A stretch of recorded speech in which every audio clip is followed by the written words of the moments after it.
అండి, welcome to Lakshmi's kitchen. ఈరోజు నేను మీకు చాలా simple and easy veg manchurian ఎలా చేసుకోవాలో చూపిస్తా. దానికి కావాల్సిన ఇంగ్రీడియంట్స్ అండి, క్యాబేజ్ అండి. క్యాబేజ్ ఇలా సన్నగా తరిగి పెట్టుకోండి. మీకు ఎంత క్వాంటిటీ కావాలంటే అంత చేసుకోవచ్చు. నేను ఒక 2 క్యాబేజెస్ తీసుకొని సన్నగా తరిగి శుభ్రంగా కడిగి ఆరబెట్టి పెట్టుకున్నాను. ఇది క్యారెట్ తురుమండి. కావాలంటే చిన్న చిన్న పీసెస్ కట్ చేసుకొని, లేకపోతే తురిమే దాంతో గ్రేట్ చేసుకొని పెట్టుకోండి. And capsicum, green capsicum, yellow capsicum, red capsicum అండి. బీన్స్ అండి, రెగ్యులర్ బీన్స్ సన్నగా తరిగి పెట్టుకోండి. ఉల్లిపాయలు ఇలా డైసెస్ కింద కట్ చేసి పెట్టుకోండి. ఇది స్ప్రింగ్ ఆనియన్, ఇది 1 కప్పు తీసుకోండి. మైదా అండి, కార్న్ ఫ్లవర్, ఇది సోయా సాస్, వెనిగర్, గార్లిక్, వెల్లుల్లి సన్న పీసెస్ కింద కట్ చేసుకోండి. వెల్లుల్లి తినను అనుకున్న వాళ్ళు ఓన్లీ జింజర్ వాడచ్చు, అల్లం వాడచ్చు. అండ్ పచ్చిమిర్చి కూడా సన్నగా తరిగి పెట్టుకోండి. ఇప్పుడు ఎలా ప్రిపేర్ చేసుకోవాలో చూపిస్తాను. ముందుగా స్టవ్ మీద ఒక ప్యాన్ పెట్టుకొని కడాయి, దాంట్లో ఆయిల్ వేసుకొని డీప్ ఫ్రైకి ఆయిల్ వేసి రెడీగా పెట్టుకోండి. ఎందుకంటే ఇది కాగే లోపల మనము మంచూరియాకి ప్రిపేర్ చేసుకుందాం. ముందు మనము వెజ్జెస్ అన్ని కలిపి పెట్టుకుందామండి. ఇదిగోండి, క్యాబేజ్లో నేను ఆల్మోస్ట్ ఒక 150-200 గ్రామ్స్ బీన్స్ వేస్తున్నాను. అంటే ఇది క్వాంటిటీకి తగ్గట్టు చేసుకోవాలి, మెజర్మెంట్స్ ఏం లేదండి. 1 కప్పు క్యారెట్ కూడా వేస్తున్నాను. స్ప్రింగ్ ఆనియన్స్ సగం ఇందులో వేస్తాను, సగము మనం సోయా సాస్ చేసుకునేటప్పుడు వేస్తానండి. సగం spring onions and green chillies కొన్ని ఇందులో వేసాను. అల్లం ముక్కలు చిన్నగా తరిగినవి కొన్ని ఇందులో వేసాను. వెల్లుల్లి కూడా కొన్ని వేసుకుంటున్నాను. ఇప్పుడు ముందు సాల్ట్ వేసి బాగా కలుపుకోండి. మీకు టేస్ట్కి తగ్గట్టు వేసుకోండి సాల్ట్. నేను చెప్పలేను మెజర్మెంట్ దీనికి సాల్ట్కి ఎప్పుడు. ఎందుకంటే ముందు సాల్ట్ వేసి ఎందుకు కలపమంటున్నానంటే, వాటర్ దీంట్లో వెజ్జెస్లో ఉన్న వాటర్తోనే మనం పిండి కలుపుకుంటే సరిపోతుంది. ఎక్స్ట్రా వాటర్ యాడ్ చేయాల్సిన అవసరం లేదు. అందుకే నేను మీకు పర్టికులర్గా చెప్తున్నాను. ఇదిగోండి, నేను కొంచెం బౌల్ అది చిన్నగా అయిందని చెప్పి పెద్ద బౌల్లో కలుపుతున్నాను. చూసారా, వాటర్ నేను అసలు ఒక్క డ్రాప్ వాటర్ వేయకుండానే ఎంత వాటర్ వచ్చిందో. బైండింగ్కి మట్టికే వేసుకోండి, మైదా కానీ కార్న్ఫ్లవర్ కానీ. ఇదిగోండి, ఇలా బాగా శుభ్రంగా 1 కప్పు నేను మైదా వేసుకున్నాను. నేను తీసుకునే క్వాంటిటీకి ఇంకా ఒక 5 టేబుల్ స్పూన్స్ దాకా నేను కార్న్ఫ్లవర్ వేసుకున్నాను. అండ్ ఇంకోటి, ఒకవేళ మీ దగ్గర ఎల్లో క్యాప్సికమ్ ఇంకా రెడ్ క్యాప్సికమ్ లేకపోతే రెగ్యులర్గా మీరు తినే గ్రీన్ క్యాప్సికమ్ ఒక్కటి ఉన్నా సరిపోతుంది. నా దగ్గర ఉన్నవన్నీ నేను వేస్తున్నాను, మీ దగ్గర లేకపోతే స్కిప్ చేయొచ్చండి. అండ్ వెల్లుల్లి, అదే గార్లిక్ తినని వాళ్ళు కూడా దాన్ని స్కిప్ చేసేయచ్చు. ఓన్లీ అల్లం పీసెస్ వేసుకున్నా, జింజర్ వేసుకున్నా సరే చాలా బాగుంటుంది. చూసారా, బైండింగ్కి సరిపడా వాటర్ ఇందులోంచి వచ్చింది, వెజ్జీస్లోంచి. ఇలా చక్కగా కలుపుకోండి, అసలు ఎక్కడ పొడిగా లేకుండా. ఇదిగోండి, ఇలా చక్కగా చిన్న బాల్స్ లాగా చేసి ఆయిల్లో మీడియం ఫ్లేమ్లో వేయించుకోండి. అండ్ ఇంకోటి చెప్తున్నా అండి, వెజ్జీస్ అయినా సరే ఏ పిండి అయినా సరే ఇలా డీప్ ఫ్రై చేసుకునేవి మీరు కలుపుకున్న వెంటనే చేస్తే అవి ఆయిల్ ఎక్కువ లాగవు, లేకపోతే ఆయిల్ లాగేస్తాయి. పూరీకైనా సరే ఏదైనా డీప్ ఫ్రై ఐటమ్ చేయాలనుకుంటే పిండిని కలిపిన వెంటనే డీప్ ఫ్రై చేసేసుకోండి. దాన్ని ఎక్కువసేపు పక్కన పెట్టేసి నూనె లాగేస్తుంది.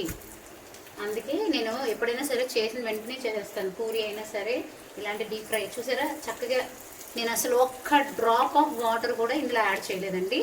ఈ వెజ్జెస్లో వచ్చిన వాటరే. చూసారా ఎంత చక్కగా అవుతున్నాయో. ఇట్లా మీరు మీ ప్యాన్లో ఎన్ని పడితే అన్ని ఫ్రై చేసుకోండి. మీడియం ఫ్లేమ్ మీదే ఫ్రై చేయాలి. ఇదిగోండి, చక్కగా ఇలా గోల్డెన్ బ్రౌన్ లాగా ఫ్రై అయిపోయాయి కదా. ఇప్పుడు నేను పక్కన తీసి పెట్టుకున్నాను కొన్ని. ఇదిగోండి, ఇలా తీసి పెట్టుకున్న తర్వాత నెక్స్ట్ ప్రాసెస్ నేను మళ్ళీ చూపిస్తాను. ఇదిగోండి, అదే ప్యాన్లో నేను ఆయిల్ తీసేసి చూసారా, ఒక 1 టేబుల్ స్పూన్ దాకా ఆయిల్ పుంజుకున్నాను.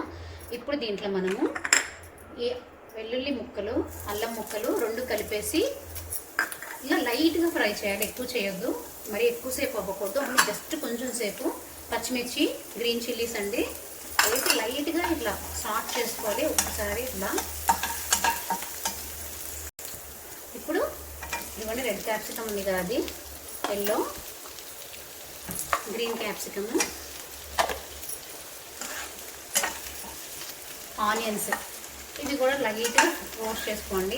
అండ్ ఇంకోటి చెప్తున్నా, మనం రెస్టారెంట్స్కి వెళ్ళినప్పుడు ఒకటి గమనించండి, వెజ్ మంచూరియా అనగానే వాళ్ళు పిండి కనిపిస్తుంది కానీ వెజ్ కనిపించదు మనకి అందులో. ఇప్పుడు మనం చూడండి చేసిన మంచూరియా చక్కగా వెజ్జీస్ ఎంత బాగా కనిపిస్తున్నాయో. పిల్లలు క్యాబేజ్ తినని పిల్లలు కూడా ఇష్టంగా తింటారు ఇది.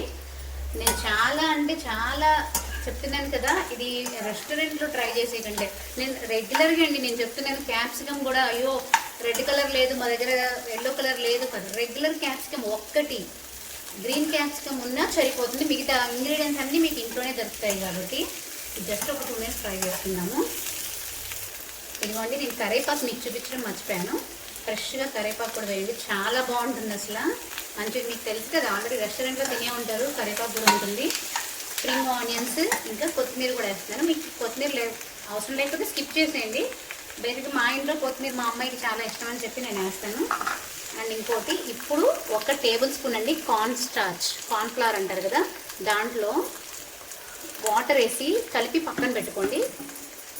ఎందుకంటే మనము ఈ సోయా సాస్ వేసినప్పుడు థిక్నెస్ రావాలన్నమాట, అందుకని. ఇప్పుడు ఇది కొంచెం ఫ్రై అయిపోయింది కదా, దీంట్లో మనం ఇప్పుడు సోయా సాస్ అండి, ఇప్పుడు నేను చేసే క్వాంటిటీకి సరిపడేస్తున్నాను. అండ్ నేను సాల్ట్ వేయలేదు, ఇంకోటి గమనించారు లేదు, ఎందుకు చెప్పినా నేను పిండి కలిపేటప్పుడు ఇందులో సాల్ట్ ఉంది. అండ్ సోయా సాస్లో వెనిగర్లో చాలా సాల్ట్ ఉంటుందండి, ఉప్పు చాలా ఎక్కువైపోతుంది. అందుకే జాగ్రత్తగా వేసుకోండి ప్లీజ్. నేను అస్సలు యాడ్ చేయలేదు ఇందులో సాల్ట్, నాకు తెలుసు ఇది సాల్ట్ ఎక్కువ ఉంటుందని. వెనిగర్ కూడా 1 టేబుల్ స్పూన్ వేసుకున్నాను, అంటే నేను చేసే క్వాంటిటీ కాబట్టి మీకు చెప్తున్నాను. ఇప్పుడు ఇది ఒక్కసారి కొంచెం కుక్ అవుతే చాలు, ఎక్కువ కుక్ అవ్వక్కర్లేదు. దీంట్లో ఇప్పుడు మనం వాటర్ వేసేసుకున్నాం. ఇదిగోండి, నేను దాదాపు ఒక 2 టేబుల్ స్పూన్స్ దాకా సోయా సాస్ వేసుకున్నాను, ఎందుకంటే ఎక్కువ క్వాంటిటీ చేస్తున్నాను కాబట్టి. అండ్ 1 టేబుల్ స్పూన్ దాకా వెనిగర్ వేసాను. నేను ఇంకో విషయం చెప్తున్నా అండి, ఇది మీకు డ్రైగా కావాలంటే వాటర్ క్వాంటిటీ తగ్గించుకోండి. డ్రై మంచూరియా దొరుకుతుంది, వెట్ మంచూరియా అని దొరుకుతుంది. వెట్ మంచూరియా అయితే కొంచెం వాటర్ ఎక్కువ పోసుకోండి, డ్రై మంచూరియా అయితే వాటర్ తక్కువ వేసుకోండి. ఇప్పుడు ఇది కొంచెం ఇదిగోండి, చూసారా బబుల్స్ వస్తున్నాయి కదా, నీళ్ళు వేడెక్కాయి కదా. ఇప్పుడు మనము ఈ కార్న్ స్టార్చ్ ఉంది కదా వాటర్లో కలిపింది, ఇది వేసేస్తే వెంటనే థిక్ అయిపోతుంది. ఇదిగోండి చూసారంటే, ఇప్పుడు ఇది వేసి వెంటనే కలిపేసుకోండి, లేకపోతే ఇది ఒక దగ్గరే ఉంటే మళ్ళీ లంప్స్ ఫామ్ అవుతుంది. ఇదిగోండి, ఇది థిక్ అవుతుంది. ఇంకోటి బాగా గమనించే ఉంటారు, నేను ఇందులో రెడ్ చిల్లీ పౌడర్ కానీ పెప్పర్ కానీ ఏం యూస్ చేయలేదు, గ్రీన్ చిల్లీస్ యూస్ చేశాను. దీనికి కంపల్సరీ అదే చాలా బాగా ఫ్లేవర్స్ తీసుకొస్తుందండి గ్రీన్ చిల్లీస్. వెజ్జీస్ చాలా చూసారా ఎంత థిక్ అయిపోయింది ఇది. ఇప్పుడు నేను ఈ మంచూరియాస్ అన్ని ఇందులో నిదానంగా చూసారా, బైండింగ్ నేనేం వాటర్ వేయకుండా వచ్చిన బాల్స్ అండి ఇవి. ఇలాగా వేసేసి ఒకసారి కలిపేసి సర్వ్ చేసుకోవడం. ఇదిగోండి వేడి వేడి మంచూరియా అండి, చాలా అంటే చాలా టేస్టీగా ఉంటుంది. నేను చెప్తున్నా, మళ్ళీ మీరు రెస్టారెంట్లో ఎప్పుడూ ఆర్డర్ అయ్యేది ఈ మంచూరియా తింటే కంపల్సరీ టేస్ట్ చేయండి, ట్రై చేయండి ఇంట్లో. ఈ రెసిపీ కనుక మీకు నచ్చినట్టయితే లైక్ చేయండి, కమెంట్ చేయండి, షేర్ చేయండి, అలాగే సబ్స్క్రైబ్ కూడా చేసుకోండి నా ఛానల్. Okay, bye.